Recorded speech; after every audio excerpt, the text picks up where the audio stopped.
Welcome back to the program.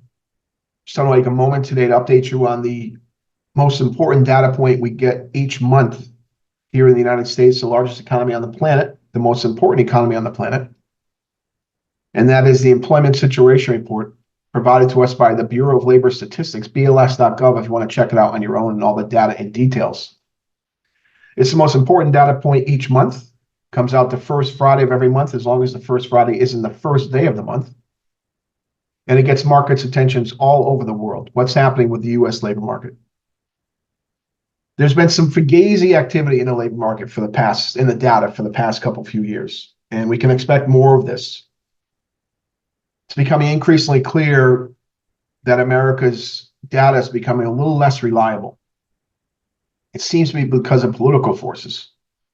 We'll have to pay attention to it here in 2024, as President Biden wants to set up the visual indication of a very strong and robust and growing economy. And let's hope it is that, of course, right? We want the economy to grow and succeed, and we want people to get good earnings, and we want inflation to fall. We want good news, but unfortunately, the headline news from the Employment Situation Report for the month of December doesn't match the reality if you dig into the data. So the BLS reported that total non-farm employment increased by 216,000 in December, better than expected.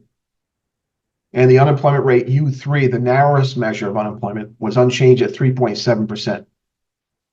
Employment continued to trend up in government, healthcare, social assistance, and construction, while transportation and warehousing jobs got hit pretty good. The unemployment rate, again, U3, held at 3.7% in December. The number of unemployed persons was unchanged at 6.3 million.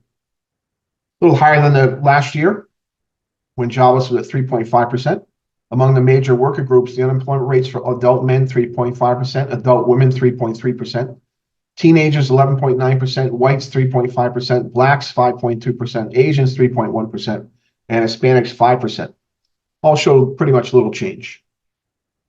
The labor force participation rate at 62.5% and the employment population ratio at 60.1% both decreased by 0.3 percentage points in December. And they've had little change over the year. The employment population and labor force participation has been steady, stuck for many years now. In December, average hourly earnings rose by 15 cents or 0.4% to $34.27. Over the past year, average hourly earnings have increased 4.1%. Inflationary, for sure. The average work week for all employees fell 0.1% to 34.3 hours in December. What's interesting about the report is it indicates that the change in total non-farm payroll employment for October was revised down by 45,000 jobs. The same was done for November by 26,000 jobs. Now, what's interesting, if you look at the data, since February of 2021, almost every single headline release of employment growth was better than expected. And every one of those data points later on, a month or two later, were always revised down, which the media pays no attention to. This is some of what we talk about data manipulation. Post the higher number and then quietly revise the number down in months later and expect the media to ignore it. But that's been the case here for the past few years. What I've just told you, the headline information of the Employment Situation Report seems good. Not robust, but suggests the U.S. labor market is okay. But digging into the numbers a bit shows something different. Since December 2019, only 2.3 million jobs have been added to the economy. President Biden likes to claim 13.7 million jobs created since the end of COVID lockdowns. Are to his credit, they're not. He has misrepresented the data. Those jobs are just jobs regained. So total employment in the economy is only up 2.3 million jobs since December of 2019. Not good, not horrible, good for those who got those jobs. But the president doesn't get any credit for that.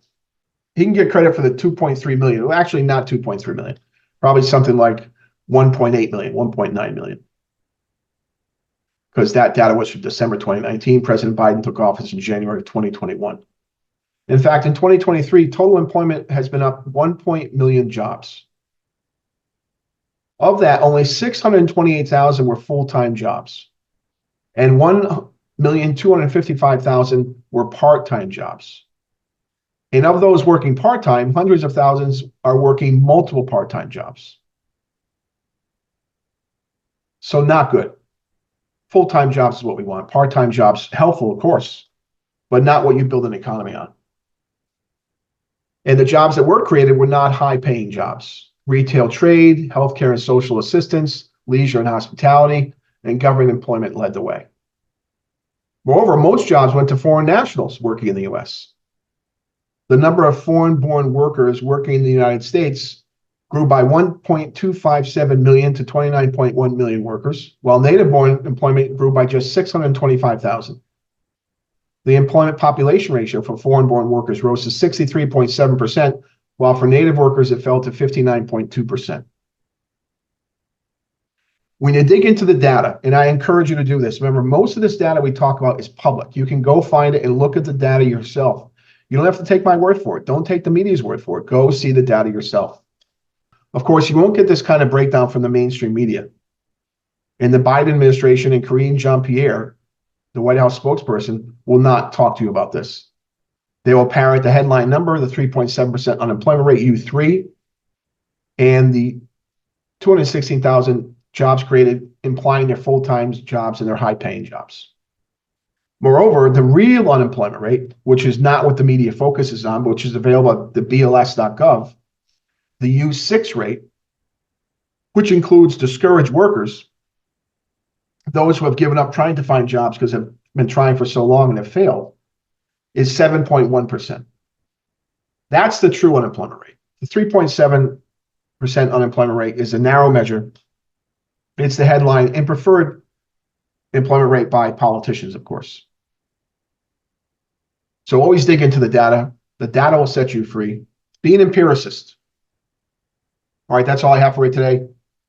Jobs are good, not great. Always try to buy American.